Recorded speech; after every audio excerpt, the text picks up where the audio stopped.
It is shocking that an industry as moneyed, influential, and powerful as nuclear would resort to petty interference in the lives of those of us who oppose its deadly technology. But then you hear nuclear engineer, whistleblower, and safety expert Arnie Gundersen explain that his Wikipedia credentials kept being changed to undermine his expertise. So he had a computer-savvy friend try to figure out what was happening. And then Arnie tells you, with Wikipedia, you can discover the IP address of the person who made the change.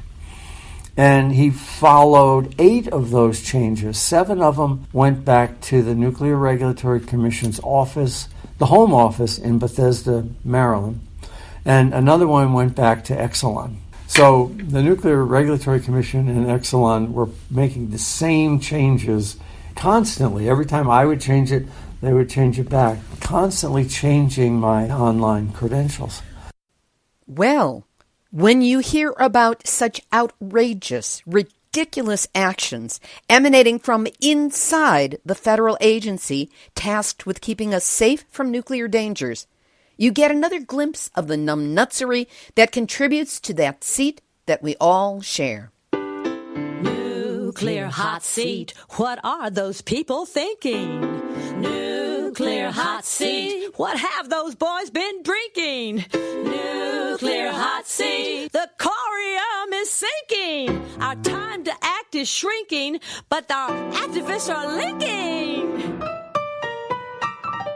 Nuclear hot seat, it's the bomb. Welcome to Nuclear Hot Seat, the weekly international news magazine keeping you up to date on all things nuclear from a different perspective. My name is Libbe HaLevy. I'm the producer and host, as well as a survivor of the nuclear accident at 3 Mile Island from just 1 mile away. So I know what can happen when those nuclear so-called experts get it wrong. This week, an extended interview with Arnie Gundersen, Chief Engineer at Fairwinds Energy Education. Arnie has been a regular guest on this show, sharing his data-based expertise on a wide range of nuclear issues. Now, he offers his most personal interview to date, sharing what happened when, as a nuclear industry insider, he stood up for safety issues, and how this led to his current position as a respected, trusted researcher who can translate the most arcane nuclear industry double talk and jargon into terms that even a high school science class or an unscientific podcaster can understand. We will also have Numbnuts of the Week for outstanding nuclear boneheadedness and more honest nuclear information than will be heard on any of the Democratic presidential candidate debates. All of this coming up in just a few moments. Today is Tuesday, June 18, 2019, and here is the week's nuclear news from a different perspective. Starting with Nuclear hot seat, nuclear hot seat, nuclear hot seat, numbnuts of the week. The late author Sir Terry Pratchett, English author of fantasy novels including the Discworld series of 41 books, worked for a while as press officer for nuclear power stations owned by the Central Electricity Generating Board in England. In a recently published collection of his personal essays, he wrote, "It should be impossible, completely impossible, to pour nuclear waste down a lavatory. But," he said, speaking of this one worker, "when he was done cleaning the top of the reactor, he tipped a bucket of, well, to him, dirty water down a lavatory. And it just so happened that the health physicists checking the sump outside shortly afterwards heard the Geiger counter suddenly go, bing! Probably made a lot more noise than that." Terry goes on, "It was then down to engineers to figure out how to find the radioactive lumps in 80,000 gallons of that solid stuff that comes out the bottom of toilets and is a word that I cannot say for broadcast." Terry went on, "Just feeling around was not an option. Finally, they came up with a plan. All the stuff was pumped out into tankers and taken to a coal-fired power plant in the Midlands and burned to ash. The ash was put on a conveyor belt and run under a Geiger counter. And the stray lumps of radioactive stuff were recovered. No word on the possible contamination of the tankers or the coal-fired power plant or the scientists who were checking for the stuff. Sir Terry went on to say, "One of the nuclear power stations I was press officer for exploded." He then clarified, "Well, it didn't really explode." Well, not much. I mean, it sort of leaked a bit, but not much. You could hardly see it, and no one died. Trust me on this.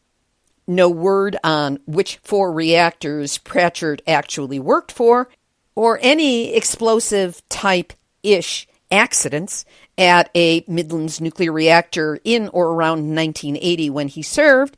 But no matter how you look at it, that's why this story is this week's Nuclear Hot Seat Numbnuts of the Week. We'll have this week's featured interview in just a moment. But first, each week, the nuclear industry provides us with new nightmares. But you couldn't tell any of it was happening if all you follow is mainstream media.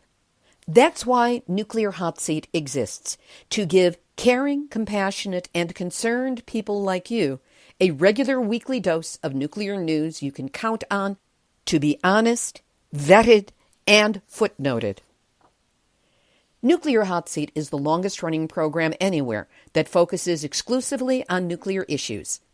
Now beginning its 9th year, we have a long history of scooping mainstream media on nuclear issues and behind the scenes, providing links and introductions between activists, researchers, and reporters so that our stories get out far beyond this show. You can count on Nuclear Hot Seat to get behind the scenes, under the skin, and into the heart of nuclear matters every week, with fresh information and an unrelenting perspective. So if having this information helps you, we need you to help us. Help us keep getting this information to you by sending a one-time donation of any size to nuclearhotseat.com. Click on the big red donate button, and that's where you can give a donation that is a one-time one or a continuing donation of any size. To make things easy for those of us on a budget, there's also a big green donate button that allows you to quickly set up a recurring donation of just $5 a month. That's about the same as you would spend on a cup of coffee and a tip here in the U.S., and it represents the lifeblood of this show. So help celebrate the start of our 9th year by buying Nuclear Hot Seat a cup of coffee, or several, and know that whatever you can do to help, I am deeply grateful that you are listening and that you care. Here's this week's featured interview, and it is a very special one for me. Arnie Gundersen is a nuclear engineer and expert witness, as well as the chief engineer for Fairewinds Associates Incorporated. He and his wife, Maggie Gundersen, operate Fairewinds and their website as a hub for fact-based, undistorted information about nuclear power in order to inform and educate people around the world, legislative officials, and members of the press concerning the scientific and economic issues relating to the production of electricity and the sources of energy used to create power. The Fairewinds crew works hard to demystify nuclear power through education, as well as show a path to a secure energy future that is both financially viable and environmentally compatible. Arnie has figured prominently in our ability to understand the impact and implications of Fukushima, 3 Mile Island, San Onofre, and many other nuclear sites and accidents. This just names a few of them. But his data-driven honesty has come with a personal price.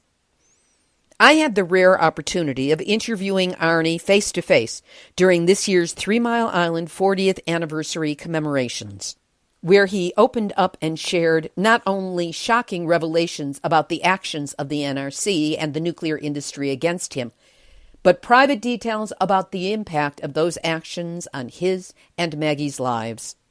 Note that we spoke on April 1st, 2019, which was before the recent NRC ruling that it was perfectly all right for Southern California Edison to continue burying San Onofre's highly radioactive nuclear waste in 5/8-inch thin canisters within 100 feet of the Pacific Ocean.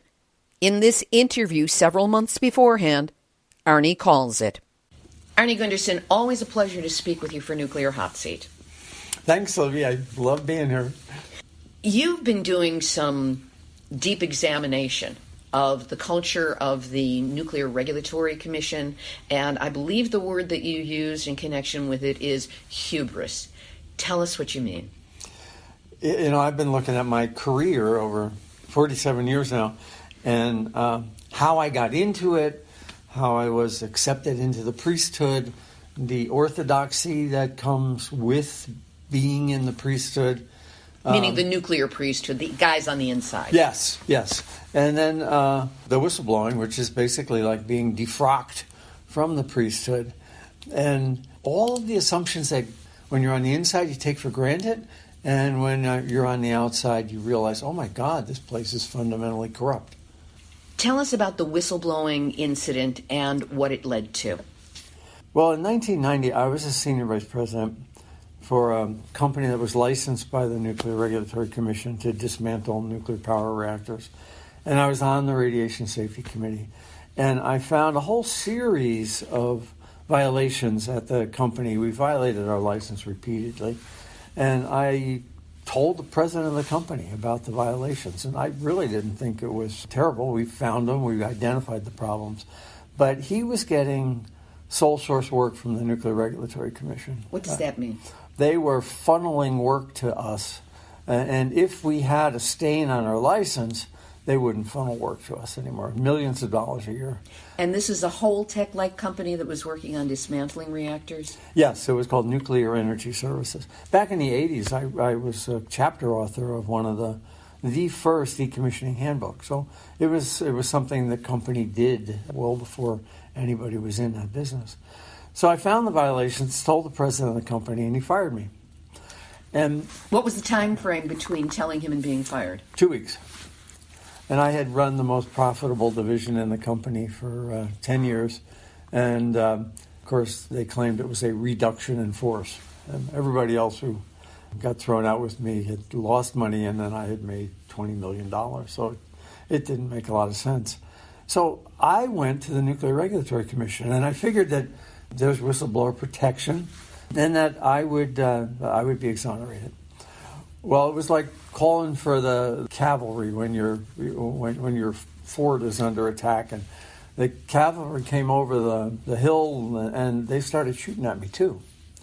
And the Nuclear Regulatory Commission sided with my company. In what way? They said there were no violations, and I was absolutely wrong. So Maggie, my wife, was a reporter, and we had some newspaper coverage, which allowed us, and I was the senior VP, which is the highest ranking whistleblower at the time, and we were able to get some congressional help. John Glenn, Senator John Glenn, agreed to fire up the Inspector General and look at my case. And after about a year, they issued 2 reports. The first one was that I was absolutely right. All of the things that I identified were true. And they identified a guy at the NRC, his name is John White, who deliberately told the inspectors to change the evaluation and to not to exonerate me, but to screw me.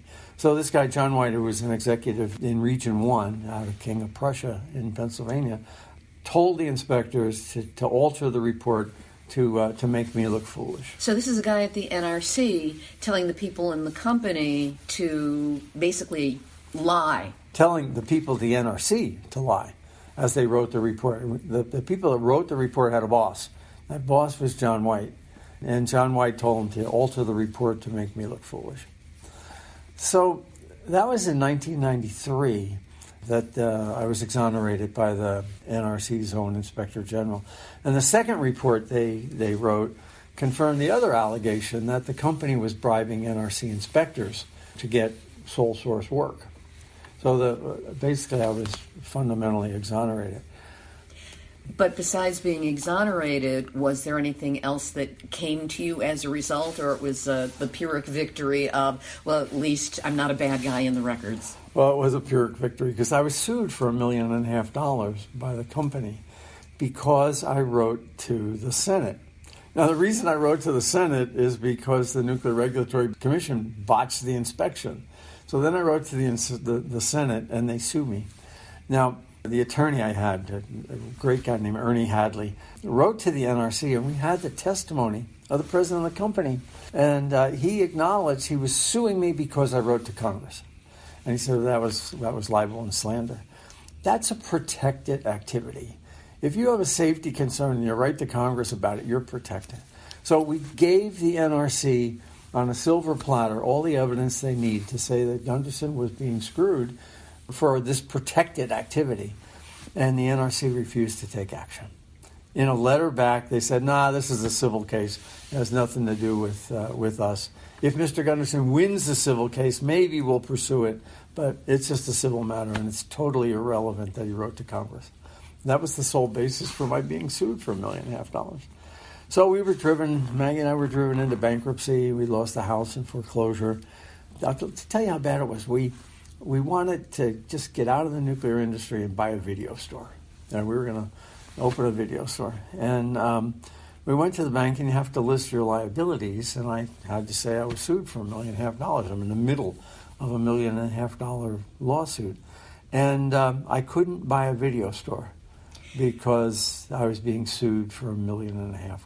Yeah. So ultimately, 6 years later, the company settled out of court, and all I can say is it was for $1 and other valuable considerations. And then life goes on. You know, we had to start our life over after losing the house in foreclosure and going bankrupt. And, you know, once you go bankrupt, you have no credit for 10 years. So we had to buy everything cash and get by. And now life goes on. And but that fundamentally altered the way I viewed nuclear regulation. You know, I had thought when I was on the inside that these guys were tough, and they're anything but tough. They're a guardian to protect the nuclear industry, not to protect you and I, that's for sure. Is this a matter of a few bad apples? Is this systemic within the NRC? Was it once a protector and somewhere along the line it turned? It's a systemic culture within the NRC. It starts back with the atom bomb and the secrecy and the old Atomic Energy Agency, which had to promote and regulate. And when they spun off Department of Energy, which was the promotion side, and the Nuclear Regulatory Commission was supposed to regulate, really the same people continued to work there, and they just changed hats. So the mentality of promoting the nuclear industry and protecting the nuclear industry is woven into the fabric of the NRC. It's interesting because in Vermont, on the Vermont Yankee leak that they had back in 2010, guess who was put in charge of the tritium leak at the Nuclear Regulatory Commission? John White. The guy who screwed me in 1990 was placed in charge of overseeing the NRC's tritium leak inspections at Vermont Yankee. Compare and contrast. How was he at Vermont Yankee as compared with the way he was on your case? Well, we had the report from the Inspector General that showed that John White had screwed me in 1990. So we went to a hearing where John White was there, and Maggie confronted him with Robbie Lebser on the camera.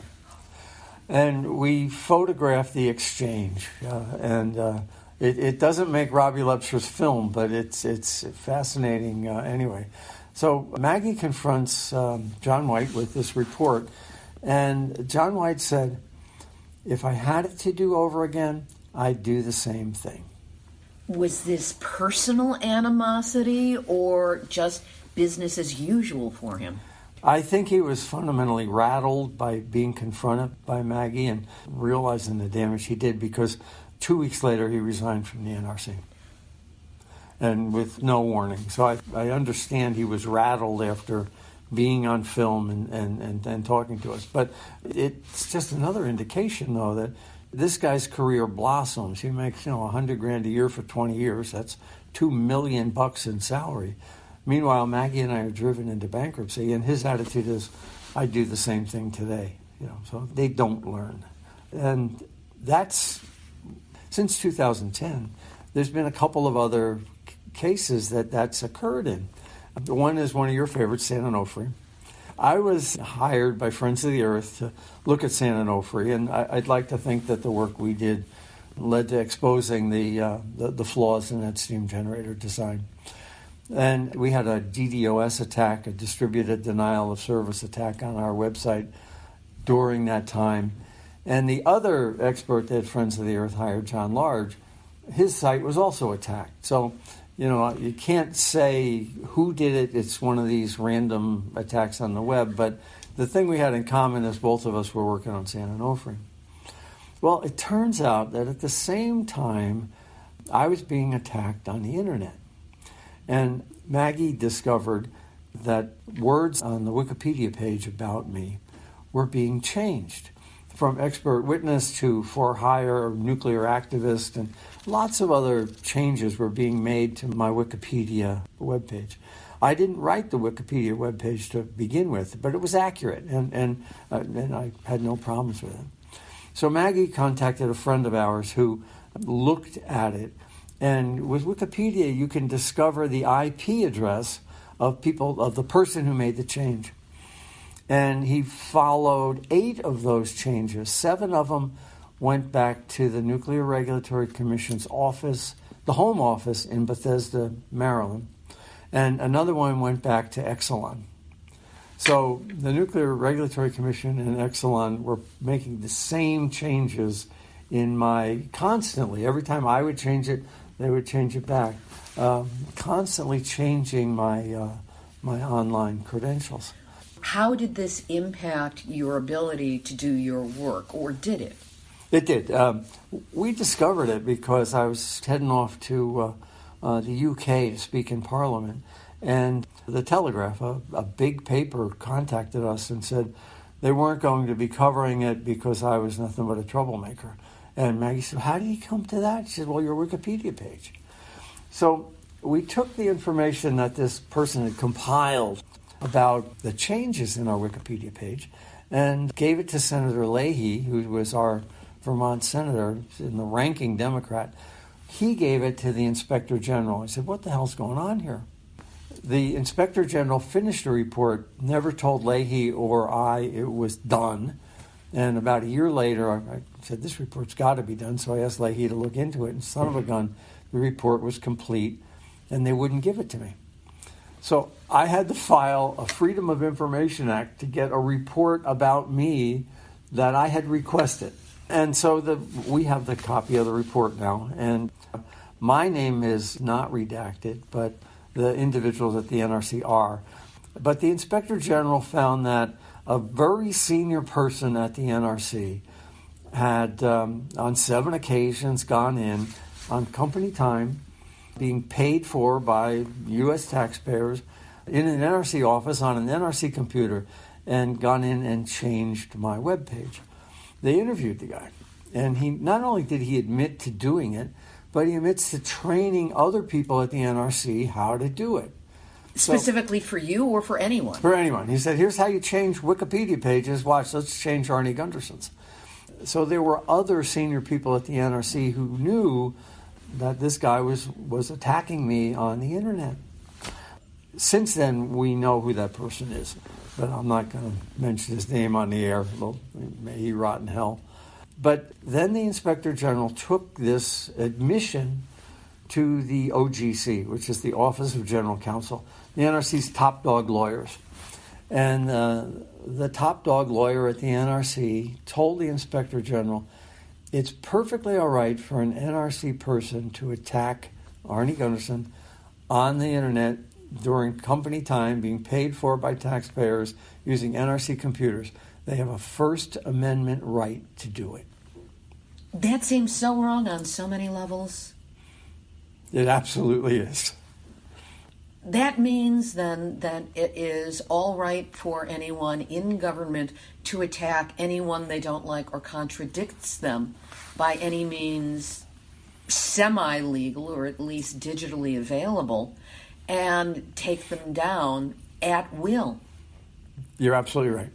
And that's what, I looked at your expression, it was like gobsmacked or dumbstruck or whatever the term is for the moment. And that's my reaction. How can the legal branch of the NRC say that their people have the First Amendment right to do that? If they want to go home and at midnight go out and change my thing from their home, I guess I might question their objectivity, but hey, they have that right.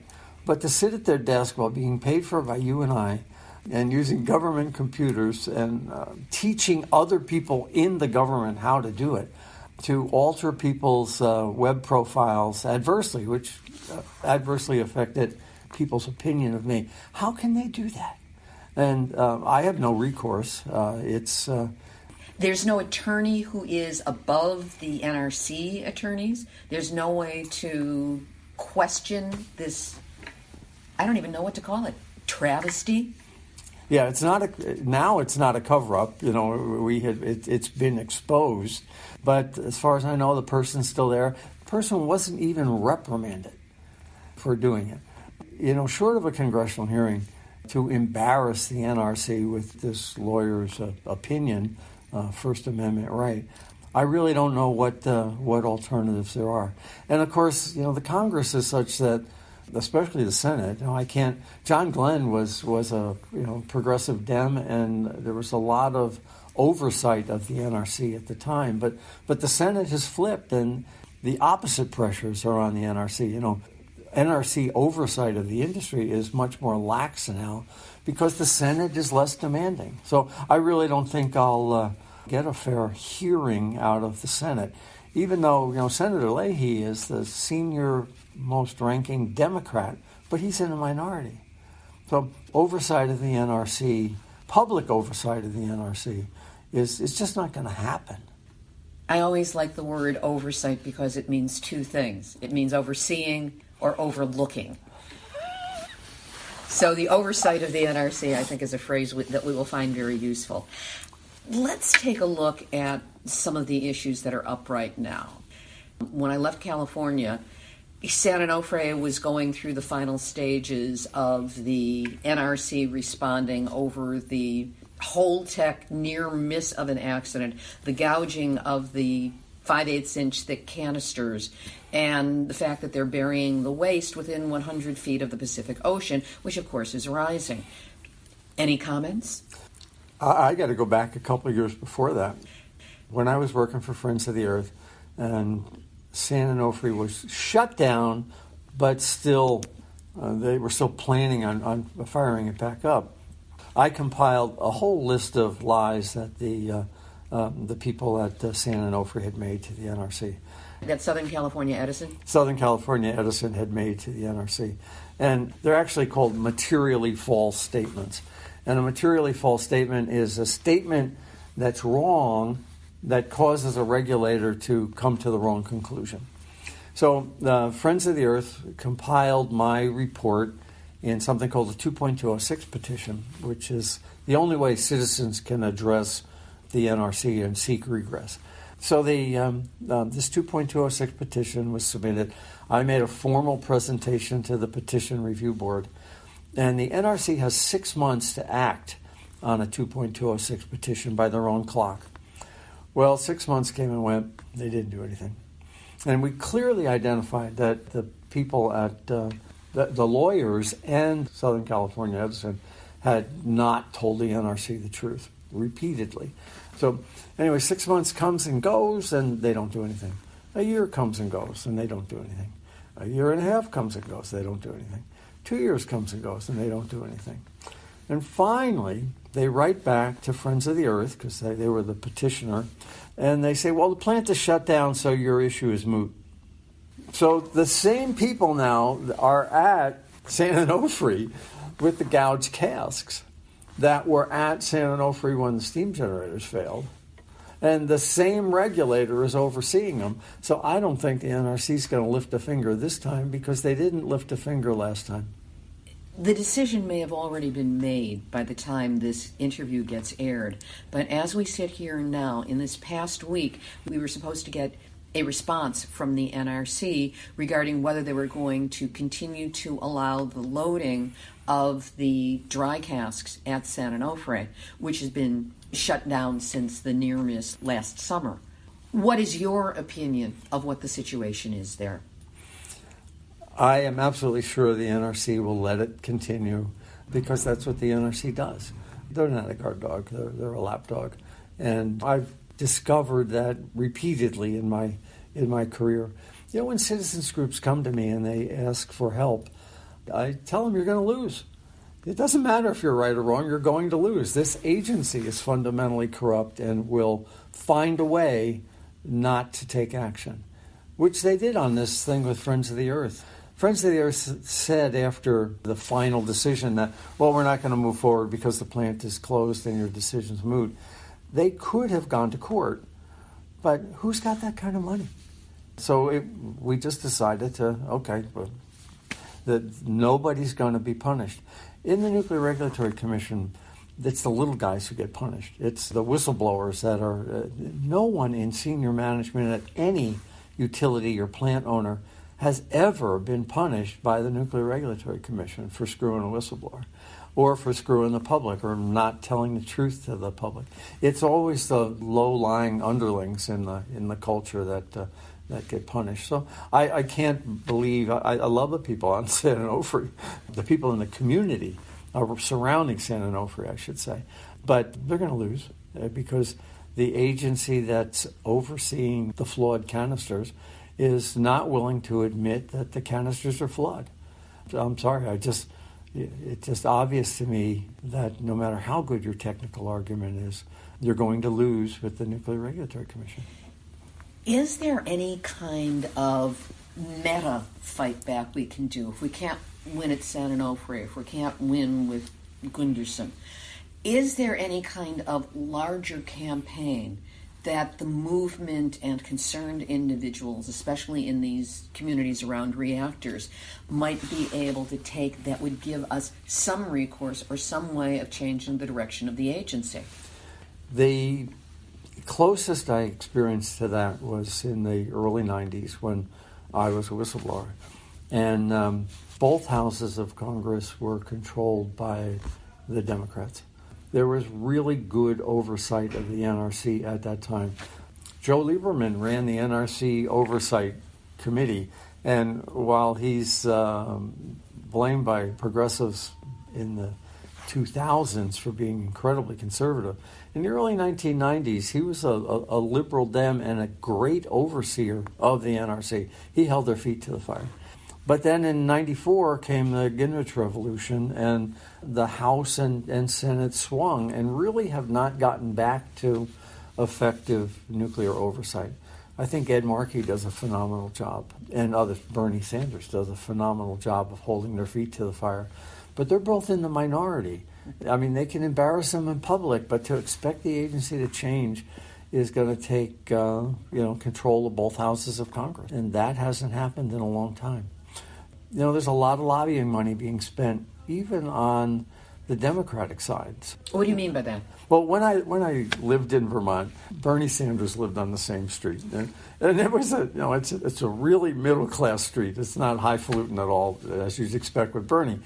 And Bernie was walking down the street one time, and he and Jane were together, and I was outside, and I said, "Hey, Bernie," and we're talking, and I said, there was an opening on the Nuclear Regulatory Commission. There's 5 appointed commissioners by Congress. And I said, "Hey, Bernie, there's an opening on the Nuclear Regulatory Commission. I want to be considered as a commissioner." And you get what you see with Bernie. And he looks at me and he laughs right in my face. And he says, "Are you kidding? There's no way in hell they'd let you have that job." He knew who you were and he knew your background. Oh, gosh, yeah. We're at a first-name basis. That's this lady. And he's absolutely right. The 5 commissioners are appointed by Congress. So Bernie could have appointed me, but they're vetted by NEI, the Nuclear Energy Institute, which is the lobbying arm of the nuclear industry. So every one of those 5 commissioners has to be approved by the people who they're supposedly overseeing. And so, no, there's no congressional recourse to getting strong regulators in. The last one we had was Yazko. And, basically they ran him out of town on a rail. And frankly, he was not as tough as I wish he was. He was pretty much white bread at the commission, and yet he was viewed as antagonistic to nuclear power. So Greg Yazko was the last one, and there was a couple before that, but Peter Bradford and a few others that questioned nuclear. But they don't last long, and they're always in a minority. I mean, Greg was outvoted 4-1, and that was considered heresy to have that one vote out there to have on behalf of safety, usually. Yes, and on San Onofre, I met with Greg when San Onofre had the steam generator problems. Was he still in the commission at that point? Yes, and he was active and engaged on the problem. And he said, well, we're going to do a root cause analysis. And I said, excuse me, Mr. Chairman, you're not. And he says, yes, we are. We're going to do a root cause analysis. What is that? What does that do? A root cause analysis means you burrow down and down and down and down until you find the fundamental problem that caused the steam generators to fail. And I said, read the letter that your staff wrote. And he says, it says right here, a cause analysis. I said, yeah, it says a cause analysis. It doesn't say a root cause analysis. And that means that your staff has no intention of digging deep enough to find out what went wrong. I had been certified in something called Kepner-Trigo decision analysis back in I hate to admit it, 1976. And that's the same technique that the NRC uses today, Kepner-Trigo decision analysis. So I know how to do a root cause analysis. And on San Onofre, this is not the canisters, but on the issue of what caused the steam generators to fail, they fundamentally changed the design, and they didn't look at those differences from the old steam generator to the new steam generator. The same thing happened on the canisters, where some of the feet at the bottom of the interior part of the canister failed. This is San Onofre again. These are the Holtec 5/8 inch thick canisters. Yes. 5/8 inch thin canisters. Thank you, Donna Gilmore. Yes, those canisters inside had a bump up that the NRC had approved to allow gases and water to move, but gases after they're dry. And the Holtec changed that design, and those bump ups failed. And the NRC let them get away without a root cause analysis of what the problem was. And it goes on and on and on. At San Onofre is a classic example. The process to make a change is called 5059. It's a part of the federal law called Part 50, nuclear reactors, paragraph 59. And it says when you make a change, you have to notify the NRC.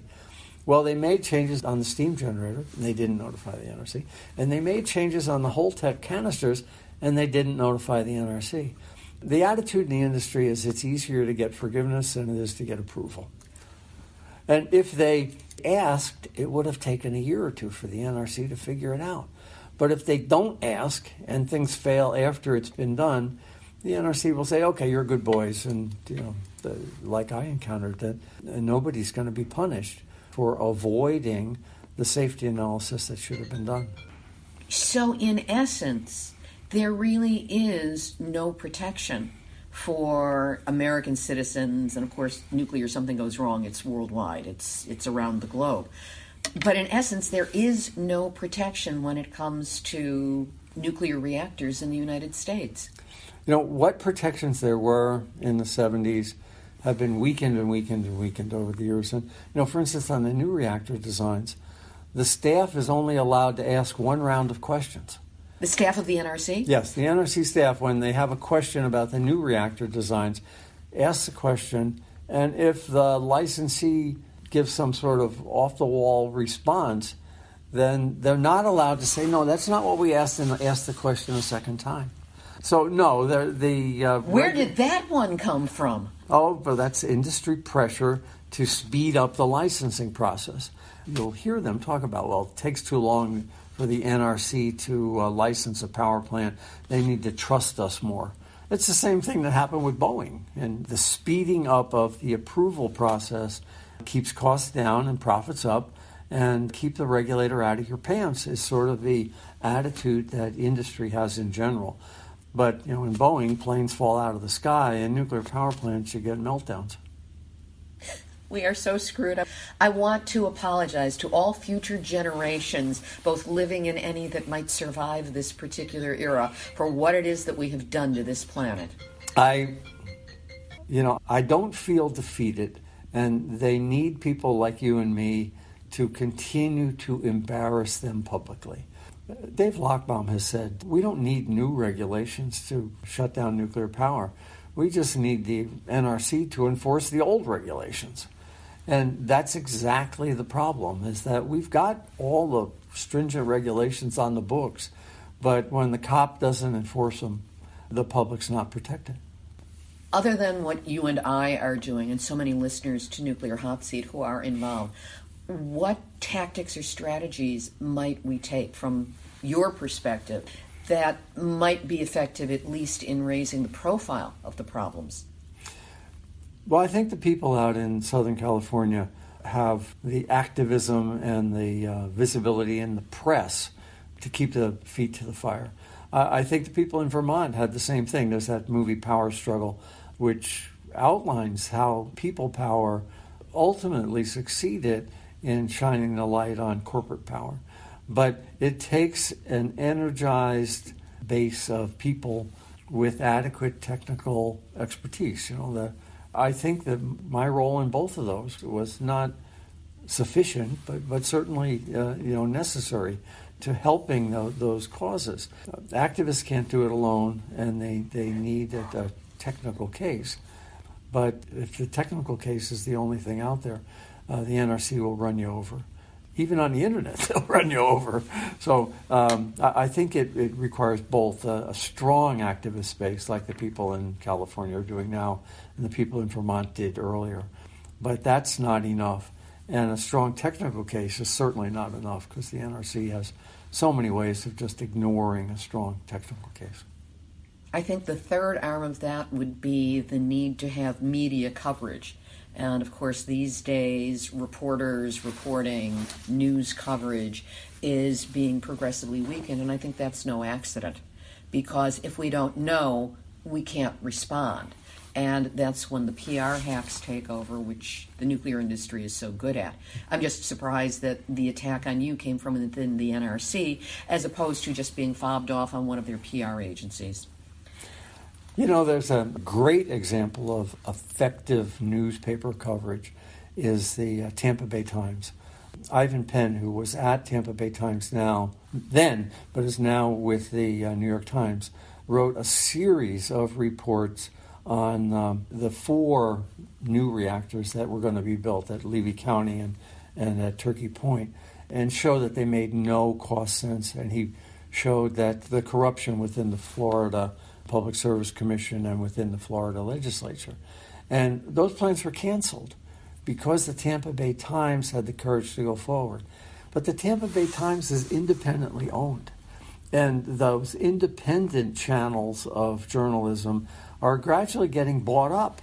Gannett owns a whole bunch of them. And they strip the staff and wind up doing infomercials instead of real news coverage.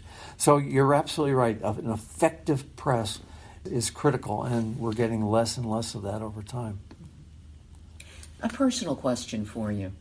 You spent this first portion of your life being, as you said, part of the priesthood, an insider in the nuclear industry at some pretty high levels.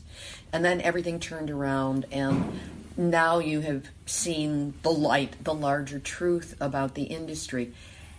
How much of the work that you're doing is perhaps being driven by the need to pay back a karmic debt or to make good on your misspent earlier years? Oh, that's a good question. I struggle with that frequently. When Fukushima happened, Maggie and I saw the same lies that we saw at 3 Mile Island being repeated again. And we really committed ourselves to making sure that those lies were not perpetuated like they were at TMI. So I don't know if it's a karmic debt. It's certainly, I'm working on, I just hit 70 this year, and there's like a public legacy I feel I owe the world, and this is a time to leave a legacy. There's so few people in the world that do what Maggie and I do that we feel we have to keep on doing. Whether or not it's this misspent youth or whether it's just an understanding that, you owe it to society to speak truth to power when you finally recognize that truth and power are not embodied in the same entity. And I realized that in 1990, that the truth was on one side of the argument and the power was on the other.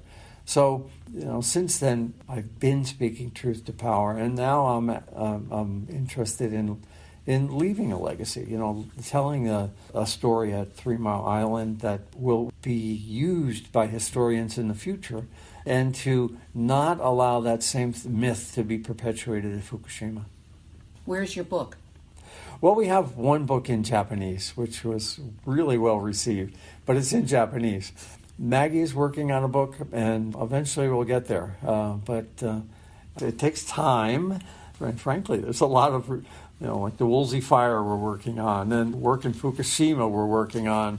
So it takes time, and there's many other things that are competing for it. But Maggie is working on a book based on the Japanese book. Does this deal with strictly nuclear issues, or does it include your story? The Japanese book included our story. There was a chapter about the travails of the Gundersen family, and it will include our story. So we'll look at nuclear power through the lens of our experience.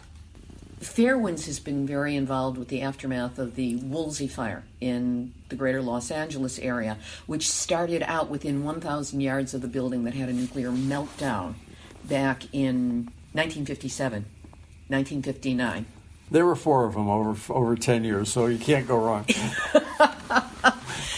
In any event, there have been samples taken of dirt and dust based on the premise that the smoke that was dispersed from there may have spread radionuclides. And you have helped facilitate that, getting to Worcester Polytechnic and Marco Kaltofen. Where is that now? Is there anything that you can tell us about that process? There's another party. Certainly the Worcester Poly and Dr. Kaltofen is an important piece of it. The other important piece of it is PSR LA, Physicians for Social Responsibility in LA, and Fairwinds. So the 3 organizations have combined to do some really good citizen science collection of ash samples from anywhere from the mountainous region where the power plant was, where the research reactor was, all the way down to out to the coast. So we've collected 350 samples, which is an astronomical number for a good science paper.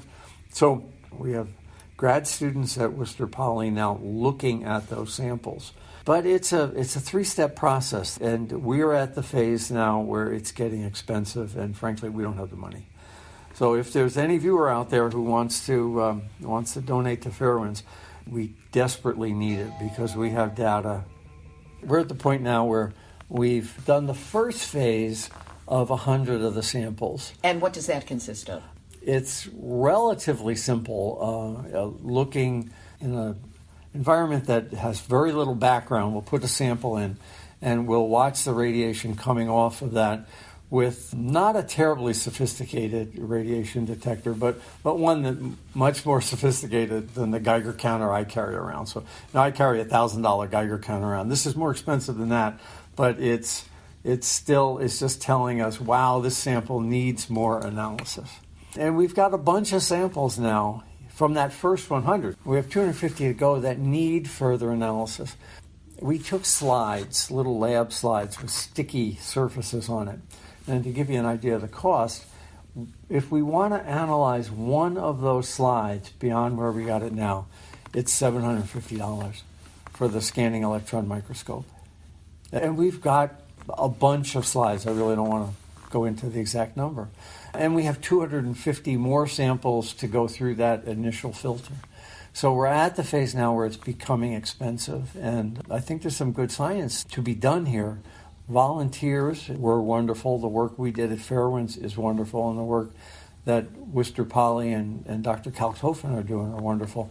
But at this point, we need to amp up.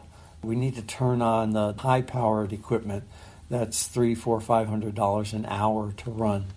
Dr. Kaltofen and I have another paper coming out about the research we took in Japan, and we're up against that same constraint. We can publish a paper, but it would be so much better if we had more lab time on these expensive instruments.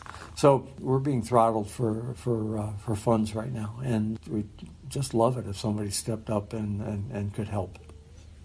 What kind of dollar amount are we looking at? Well, probably, the work in Japan, like $5,000, and the work at Woolsey, perhaps, 5 to 10 times more than that. So 25 to 50,000? Yes. That's actually not that much money as the world turns. Well, the NEI, the Nuclear Energy Institute, their annual budget is $100 million a year. So they blow that in about 5 minutes. But, on our side of the argument, the citizens have always been dramatically underfunded, and what Fairwinds is encountering now is just a part of that. So my hat's off to PSR, LA, and the students at Worcester Poly who are doing the work. But we can only take it so far without cash. Is there anything else you can think of that you wanted to cover or that you'd like to impart that we haven't done yet? One story I'll share with you. It's another example of the NRC not doing the right thing. I was hired by the people out in Michigan to look at Fermi 3. And Fermi 3 is one of these Renaissance reactors that's sitting in hiatus now because it's just too expensive. But it turns out that they didn't have quality assurance while they were writing the design. And I caught them at it. They clearly had no quality assurance. And what is that? Is that somebody who oversees it, or? Well, there's an organization that has always been set up at nuclear power plants to oversee the work, to make sure that it's rigidly controlled, to make sure nobody's cheating. And they didn't do this? Detroit Edison decided to save money. They would not have a quality assurance program. Because who needs quality? Right, who needs quality? It's just the nuclear power. So I've had, this is actually a requirement in the law. 10 CFR Appendix B requires that the applicant, which is Detroit Edison, have a quality assurance program. It's crystal clear. So the people in Michigan filed a petition with the Nuclear Regulatory Commission, and they made the case that they had no QA program, and they were required to. So we went to the Atomic Safety and Licensing Board, and Detroit Edison said, well, we weren't the applicant until the day we applied. So all of the work we did running up to, all of the design work we did, all of the seismic borings we did, we weren't the applicant until we turned that report over to you. So therefore, we comply with the law. And I made the argument that, I'm sorry, but that's wrong. And I won. The Atomic Safety and Licensing Board agreed that Detroit Edison should have had a QA program because they were the applicant from the time they started looking for a nuclear site and doing the boring holes and stuff like that. Well, our friends at the NRC said, well, yes, you're right, Mr. Gundersen, that they should have had a QA program, and they didn't. But the work they did had enough quality, and we're going to let it happen anyway. So the Atomic Safety and Licensing Board said, well, Mr. Gundersen's right. They didn't have a QA program. We're going to side with the staff and say, well, they were close enough, and we're not going to require them to go back and do all this again. And this was one of these examples where the plant is permanently mothballed and will probably never be built because it's way too costly. And the citizens, we knew we could win in court, but who's got the money to hire the lawyer to go to court? So which is what they count on. Yes, which is exactly what happened earlier in our conversation with Santa Onofre. When a case gets thrown out because on materially false statements, or this one where you didn't have a QA program, but really, we're not going to force you to have one. And in both cases, we were right, and in both cases, the citizens could not take them to court because they simply couldn't afford the lawyers. And that's what they count on. No, I want to thank, I'm the technical guru, but the media strategy and all of the systems behind Fairwinds, both tactical and strategic, were Maggie's. And it's almost like people think of Anderson Cooper of CNN, not realizing there's 20,000 people behind him called CNN. Well, Fairwinds is more than Arnie Gundersen, and in fact, the strategic focus of Fairwinds and the tactical issues, things like paying our couple of employees and simple things like that, as well as the media strategy, is hers, and my hat's off to her. Well, Arnie, it's always a pleasure to speak with you for Nuclear Hot Seat, and I want to wish you all best going forward, and thanks for being my guest. All right, thanks, Libby. Arnie Gundersen, Chief Engineer at Fairwinds Energy Education. You can learn much, much more about the phenomenal good works of Fairwinds and sign up for their email feed at fairwinds.org. And there is an E in the middle, FAIRE, wins.org. Of course, we will link to it on our website, nuclearhotseat.com, under this episode, number 417. Activist shout-out. The group winwithoutwar.org has a great petition out there to demand presidential candidates oppose first use of nuclear weapons. That would be important because anyone who's president does have the ability to use these weapons without any restraints whatsoever. She or he gets to do it, and nobody can stop him. So this is a good petition to put out there. Now, the question is whether any of the 20-plus candidates for the Democratic nomination, you realize this is larger than the largest possible field in the Kentucky Derby. But there are more than 20 of them. Let's see if we can get even one of them to speak to this issue on the nationally televised debates. Here's today's final thought. I'm still on vacation, and thought is not allowed. I'll get back to it upon my return. This has been Nuclear Hot Seat for Tuesday, June 18, 2019.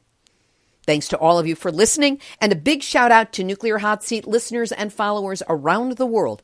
123 countries on 6 continents and counting. Know that if you have a story lead, a hot tip, or a suggestion of someone to interview, you can send that information to me at info@nuclearhotseat.com.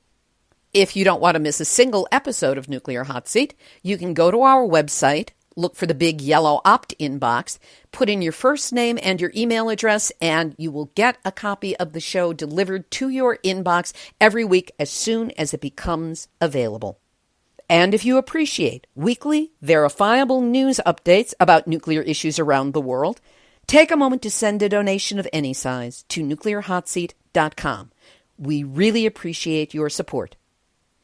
This episode of Nuclear Hot Seat is copyright 2019, Libbe HaLevy and Heartistry Communications. All rights reserved, but fair use allowed as long as proper attribution is provided. This is Libbe HaLevy of Heartistry Communications, the heart of the art of communicating, reminding you that luck is a terrible safety plan when it comes to nuclear anything. There you go. You have just had your nuclear wake-up call. So don't go back to sleep, because we are all in the nuclear hot seat. Nuclear hot seat. What are those people thinking? Nuclear hot seat. What have those boys been drinking? Nuclear hot seat. The corium is sinking. Our time to act is shrinking, but our activists are linking. Nuclear hot seat. It's the bomb.